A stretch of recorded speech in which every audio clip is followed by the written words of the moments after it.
আসসালামু আলাইকুম, কেমন আছো সবাই? আচ্ছা দেখো, আজকে আমরা কত নাম্বার লেকচার পড়তেছি? আমরা লেকচার পড়ছি হচ্ছে 6, তাই না?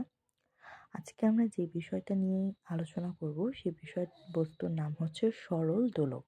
ঠিক আছে? ওকে। তো সরল দোলক বিষয়টা মেনলি কি? দোলক মানে কি? দোলক মানে কি? দোলক মানে তো দোলনা, তাই না? তার মানে ধরো, বাট সরল দোলক বলতে বিবেচনা করা হয়, ধরো তুমি একটা ববের সাথে কিছু কিছু মানে কোনো একটা দড়ি ঝুলায় যদি দোল দাও, তাহলে সেটার সেই যে দোলনটা হয় সেটাকে মেনলি সরল দোলক বলে বিবেচনা করা হয় ফিজিক্সের ক্ষেত্রে। ঠিক আছে? এখন বলতে পারো বব আবার কি জিনিস? ঠিক আছে, তো চলো আমরা দেখি বব আসলে কি জিনিস বা এই জিনিসগুলো কেন হচ্ছে, আমরা এগুলো সব কিছু আলোচনা করি। তো দেখো, আমি এখানে 3টা কোশ্চেন দিছি। এই 3টা কোশ্চেন যদি তুমি ভালো মতন বুঝতে পারো, তাহলে আল্লাহর রহমতে আর সরল দোলক নিয়ে কোনো টেনশন করতে হবে না। আর আরেকটা জিনিস মনে রাখবা, যে সরল দোলক আর স্প্রিংয়ের সাথে কিছুটা কিছুটা মানে রিলেটেড বিষয়বস্তু আছে, আমরা সেটা পড়বো। আর কিছু পড়তে হবে না এই 3টা প্রশ্ন পড়লে, বাট টেস্ট পেপার তোমাকে অনেক বেশি সলভ করতে হবে। ঠিক আছে? তো চলো আর দেরি না করে আমরা কোশ্চেন অ্যানালাইসিসে চলে যাই। তো আমি প্রথমে একটা তোমার মনে করো, আমি একটা সুতা নিলাম। এই যে আমার একটা সরল দোলক, ঠিক আছে? তো আমি এটার সাথে একটা স্ট্যান্ড নিলাম। এই স্ট্যান্ডটার সাথে একটা সুতা বাঁধায়া দেন আমি একটা বব নিলাম। এটারে কি বলে? এটারে বলে বব, বল টাইপের বস্তু, নিরেট লোহার। তো যাই হোক, এটারে ধরো আমি ঝুলাই দিলাম। তো এবার এটারে আমি ঝুলাই, ধরো এমন করি না আমরা অনেক সময়, এমন এমন করতে থাকি না? তো এই সুতাটারে ঝুলাইয়ে আমরা এমন এমন করতেছি। হ্যাঁ, বলছে থেটা কৌণিক স্বর্ণে ববটিকে সরিয়ে আনতে কৃতকাজ কত? আচ্ছা, তুমি যদি জিনিসটা এমনি এমনি সরাও, এমনি এমনি যদি দোল দিতে থাকো, দোল না এমনি এমনি দোল দিতে থাকো না, তো মনে করো তুমি এটা দোল দিয়ে যদি এদিকে দোল দাও, এদিকে দোল দাও, এদিকে দোল দাও, এদিকে দোল দাও, তাহলে দেখো এইদিকে দোল দিলেও তোমার কিন্তু একটা, ধরো এই দিকে যখন তুমি দোল দিবা এখানে তখন যাবে ববটা।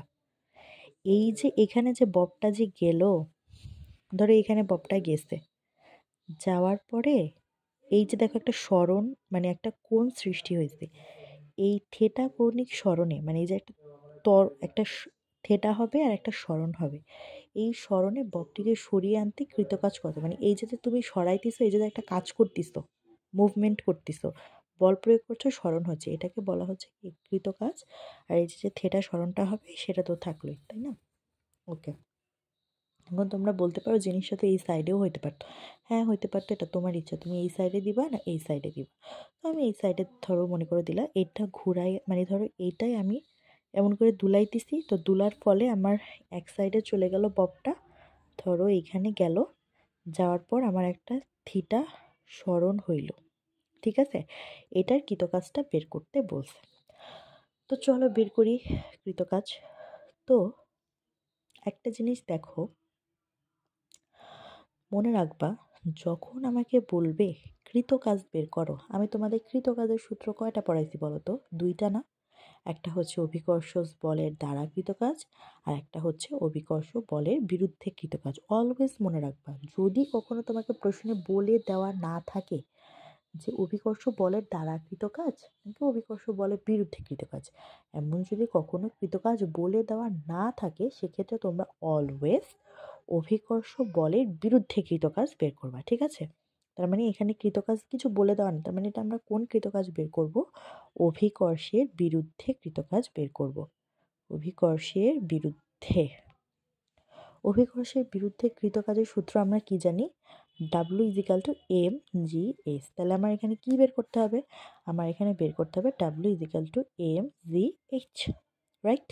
ওকে। এবার ধরো প্রশ্নে, এখানে তো পুরোটা দেওয়া নেই, ধরো প্রশ্নে দেওয়া থাকলো M is equal to 1 KG, G is equal two তো আমরা সবাই জানি 9.8। এবার এইচ ইজিক্যাল টু হোয়াট? এইচটা বের করে আমাকে তারপরে তোমার কি কাজ করতে হবে বলো তো? এইচটা বের করে তারপরে তোমার আমার হচ্ছে এই সরণটা না পাওয়া যাবে, তাই না? এবার আমার এইচটা বের করতে হবে। এখন এইচ বের করতে গেলে আমার কী করতে হবে? অনেক কাহিনী করতে হবে, কারণ এখান থেকে তো আমি সহজেই এইচ বের করতে পারবো না, তাই না? তো চলো আমি দেখি কিভাবে এইচ বের করে আমার জিনিসটা করতে হয়। ধরো প্রশ্নে এমন দেওয়া থাকবে, এমন তো দেওয়া থাকবে না, দেওয়া থাকবে ডাব্লিউ ইজিক্যাল টু হোয়াট, ধরো এল এর একটা মান দেওয়া থাকলো, এল ইজিক্যাল টু 2 মিটার। ঠিক আছে, এবার তোমার ডাব্লিউ বের করতে বললো। এখন তুমি তো কিছুই বুঝবে না যে এখানে কি দেওয়া আছে, কি আমার কি বের করতে বলছে, আমি তো কিছুই বুঝতেছি না। আমি ডাব্লিউ ইজিক্যাল টু আমার এম জি এইচ এই সূত্রটি আমি ব্যবহার করতে হবে, বাট এখানে দেওয়া আছে এল এর মান, আমি তো কিছুই বুঝলাম না কি করব। তো চলো আমরা দেখি কিভাবে এগুলো বের করতে হয়। ভালো মতন সরল দোলকটা বোঝো, কোথাও তাহলে আটকাইতে হবে না। ওকে, ঠিক আছে। তাইলে আমরা সবসময় মনে রাখবো এই সরল দোলকের এই এই যে দোলকটা থাকে, আচ্ছা এই সরল দোলকটা যদি আমি দোল না দিই, এদিকে যদি আমি দোল না দিই, তাহলে সরল দোলকটা তো সোজাই থাকবে, তাই না? তাহলে এইটা হচ্ছে সরল দোলকের সাম্যাবস্থান। কি বলছি? এটা সরল দোলকের সাম্যাবস্থান। ঠিক আছে, স্প্রিংয়ে যেমন ফার্স্টের স্প্রিংটা সাম্যাবস্থান ছিল, সরল দোলকেরও এই মধ্যের যে ববটা আছে সেটা সাম্যাবস্থান। সাম্যাবস্থানে যদি তুমি একটা টোকা মারো তাহলে ও এইদিকে যাবে, আর একটা টোকা মারলে ও এইদিকে যাবে। ঠিক আছে, বাট আমি একটা ধরে কাজ করি, যেহেতু আমার থেটা কৌণিক, একটা থেটাই বের করতে বসে, তাহলে আমি এরকম করে ধরে কাজ করি। ঠিক আছে, ওকে। তাহলে এটা হচ্ছে সাম্যাবস্থান। এবার সবসময় মনে রাখবা এতটুকুর উচ্চতা হচ্ছে, এই পুরাটুকের উচ্চতা হচ্ছে এল। ঠিক আছে, এখন এটারই তো তুমি দোল দিয়ে এখানে নিচ্ছ, তাই না? এটারই দোল দিয়ে এখানে নিচ্ছ, তার মানে এটার উচ্চতাও যা, এটার উচ্চতাও তাই না? ধরো তুমি একটা দোলনায় বসে আছো, এখন তোমার এমনি করে দোল দেওয়া হলো, এমনি করে দোল দেওয়া হলো। আচ্ছা, তো তাহলে কি তুমি যখন এইদিকে যাচ্ছ, এইদিকে যাচ্ছ যখন, দোলনার উচ্চতা কি কমে যাচ্ছে? বা এইদিকে যাচ্ছ যখন, দোলনার উচ্চতা কি কমে যাচ্ছে? বা মিডিয়ামে যখন আসছো, সাম্যাবস্থানে যখন আসছো, দাঁড়ায় যাচ্ছ দোলনাটা, তখন কি দোলনার উচ্চতাটা কমে যায় বা বেশি হয়? না, দোলনার ওজন তো অলওয়েজ সেমই থাকে। এই দিকে যাও বা এই দিকে যাও বা নিচে একদম স্থির থাকো, তাই না? ঠিক তেমন সরল দোলকটাও ঠিক তেমন, তুমি এই দিকে যাও বা এই দিকে যাও বা স্থির থাকো, সরল দোলকের উচ্চতাটা তো সেমই থাকে। তাহলে আমরা যদি মেইন সরল দোলক বা হচ্ছে মেইন যে ববটা আছে সেটার উচ্চতা যদি এল হয়, তাহলে এই যে এদিকে যে আমি সরাইছি এর উচ্চতাটাও তো পুরাটাই, এর উচ্চতা পুরাটাও তো এলই হবে, তাই না? আবার যদি এটা এইদিকে যাইতো, ধরো ববটা যদি সরিয়ে এইদিকে যাইতো, তাহলে এর উচ্চতাটাও তো এলই হইতো, রাইট? ওকে, এখন দেখো আমি ববটারে কি করব, আমি ধরো এখানে একটা ত্রিভুজ চিন্তা করে নিলাম। কেন ত্রিভুজ চিন্তা করে নিলাম? কারণ দেখো আমার তো মেনলি এটুকের হাইট বের করা লাগবে, তাই না? এই হাইট বের করতে পারলে তো আমি এই এই যে থেটা স্মরণ হওয়ার পর যে কৃতকাজটা, সেই কৃতকাজটা তো আমি বের করতে পারবো না। আমার তো এই হাইটটা ফার্স্টে বের করা লাগবে, রাইট? ওকে, এবার দেখো আমি হাইটটা কেমনে বের করবো। দেখো এখানে থিটা আছে, আমরা অলওয়েজ জানি যে থেটা যদি থাকে, তাহলে যদি কোনো একটা উপাংশ থাকে তাহলে দুইটা জিনিস হয়, একটা হচ্ছে এল কস থেটা হয় আর একটা হচ্ছে এল সাইন থেটা হয়, রাইট? সো এখন আমি এখানে এল কস থিটা লিখবো না সাইন থিটা লিখবো? আমি এখানে এল কস থিটা লিখবো, কারণ আমরা জানি অলওয়েজ যে থেটা এর সাথে কস, মানে থেটা যেখানে কস সেখানে, রাইট? এই জিনিসটা তো আমরা সবাই জানি যে কোনো একটা কিছুকে যদি উপাংশ বরাবর যদি ভাগ করো, তাহলে থেটা কোন পাশে বসবে, মানে কোন পাশে তোমার কস বসবে, যেই পাশে তোমার থেটা থাকে সেই পাশে কস বসে আর অন্য পাশে সাইন বসে। তো আমার লাগবে এইটা, তো থেটা আছে এই পাশে, তার মানে কস বসবে এই পাশে, তার মানে আমরা লিখতে পারি এতটুকুর মান এল কস থেটা, তাই না? তাহলে একটা জিনিস খেয়াল করো, এতটুকের মান আমরা পাইলাম এল, এতটুকের মান আমরা পাইছি এল কস থেটা, আর পুরাটার মান হচ্ছে এল। এবার চিন্তা করো এই এইচটুকু বের করতে কি আমাদের আর কষ্ট করতে হবে না? এই পুরা এলটার থেকে যদি তুমি এই এল কস থেটাটুকু বাদ দাও, তাহলে তুমি এই এইচটুকু পেয়ে যাবে না? ভালো মতন খেয়াল করো তো, এই পুরা এলটার থেকে তুমি এই এল কস থেটাটুকু বিয়োগ দিলেই তো তুমি এইচটা পেয়ে যাচ্ছ। তার মানে আমি এইচ ইজিক্যাল টু কত লিখতে পারি? L minus L cos theta.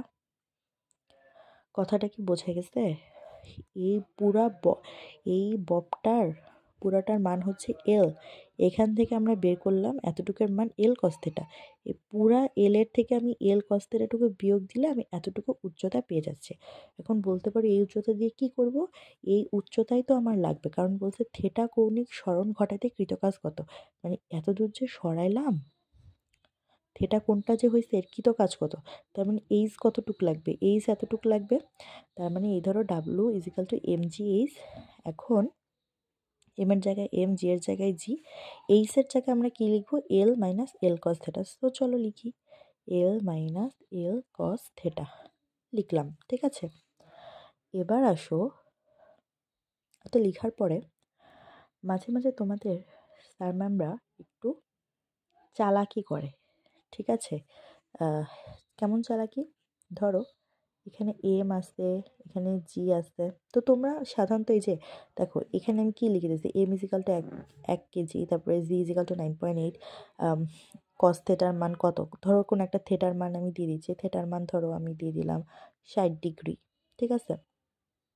তুমি এটা সব বসায় তুমি অ্যান্সার বের করতে পারো। বাট তোমার পরীক্ষায় যদি দেওয়া থাকে, মানে পরীক্ষায় মাঝে মাঝে এমসিকিউ আসে যে এতটুকু কৌণিক সরণে নিচের কোন সূত্রটা প্রযোজ্য। তো সূত্র দেওয়ার সময় মাঝে মাঝে এমন দেয়, ধরো এই দুইটা এলের থেকে যদি আমি একটা এল কমন নেই, তাহলে আমার কী থাকে? 1 - cos θ। তো এরকম একটা সূত্র থাকতে পারে। আবার ধরো এরকম থাকে মাঝে মাঝে যে 2mg/L sin স্কোয়ার θ/2। এখন তোমরা বলবে এইটা আবার কোত্থেকে আসলে, এটা তো কিছু বুঝি নাই।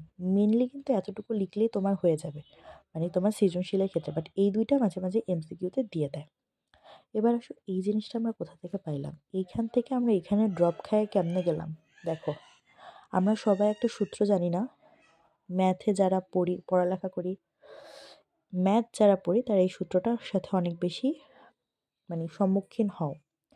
1 - cos θ ইজিক্যাল টু, আমরা এই সূত্রটা জানি না, দেখো তো। 1 - cos θ ইজিক্যাল টু,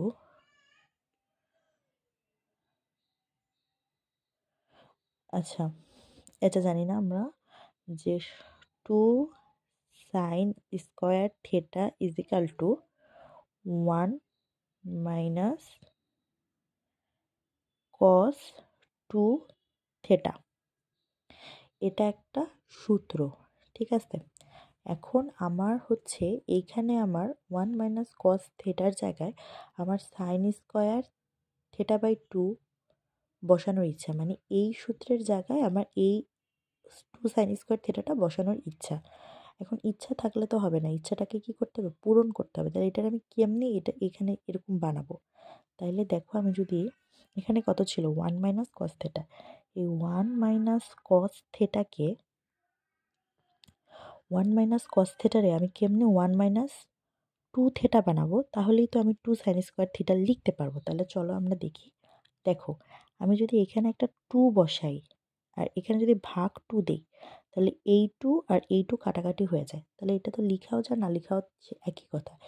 তাহলে আমরা এখানে 2 আর এখানে একটা 2 বসাইতে পারি না? তাহলে দেখো এটা কি হচ্ছে? 1 - 2 θ। তখন আমরা থেটা ইজিক্যাল টু কত ধরতেছি? Theta equal to θ/2। এই যে দেখো, এটা কিন্তু একটা থেটা, ঠিক আছে। 1 - 2 θ ইজিক্যাল টু, তখন আমরা লিখতে পারবো 2 সাইন স্কোয়ার, এখানে ছিল থেটা, বাট এখন আমাদের থেটা মানে কি? থেটা মানে θ/2। তার মানে আমরা লিখতে পারবো θ/2। বুঝতে পারছো ব্যাপারটা? আচ্ছা দেখো, আমি অনলাইন ক্লাস সরাসরি বা লাইভ কেন প্রেফার করি জানো? তোমাদের ভয়েস শুনিয়ে বোঝা যাইতাম যে তোমরা এখন বুঝতে পারছো কি বুঝতে পারো নাই। আর এখন যে আমি ক্লাসটা করাচ্ছি, আমি আদতেও বুঝতে পারতেছি না যে তোমরা কি বুঝতে পারছো ওই পাশে নাকি বুঝতে পারো নাই, ঠিক আছে। তো এখন কিছু করার নাই, এক ক্লাস যেহেতু আরেকবার নেওয়া লাগবে, সেজন্য আমি এটা নিলাম, যেহেতু আজকে তোমাদের একটু নেটে প্রবলেম আছে। তো দেখো, বাট কালকে যে ক্লাসটা করাবো কোয়ার ম্যাথ, ওই কোয়ার ম্যাথটা আমি চেষ্টা করব সবাইকে একসাথে রেখে ক্লাস করার, ঠিক আছে। তাহলে বোঝা যাবে কোনো প্রবলেম হলে, বিকজ অফ কোয়ার ম্যাথটা অনেক ইম্পর্ট্যান্ট। আর সরল দোলকও অনেক ইম্পর্ট্যান্ট। তোমাদের 8 অধ্যায় কিন্তু কভার হয়ে যাচ্ছে স্প্রিং আর সরল দোলক দিয়ে, ঠিক আছে। তো এটা ভালোভাবে করবা।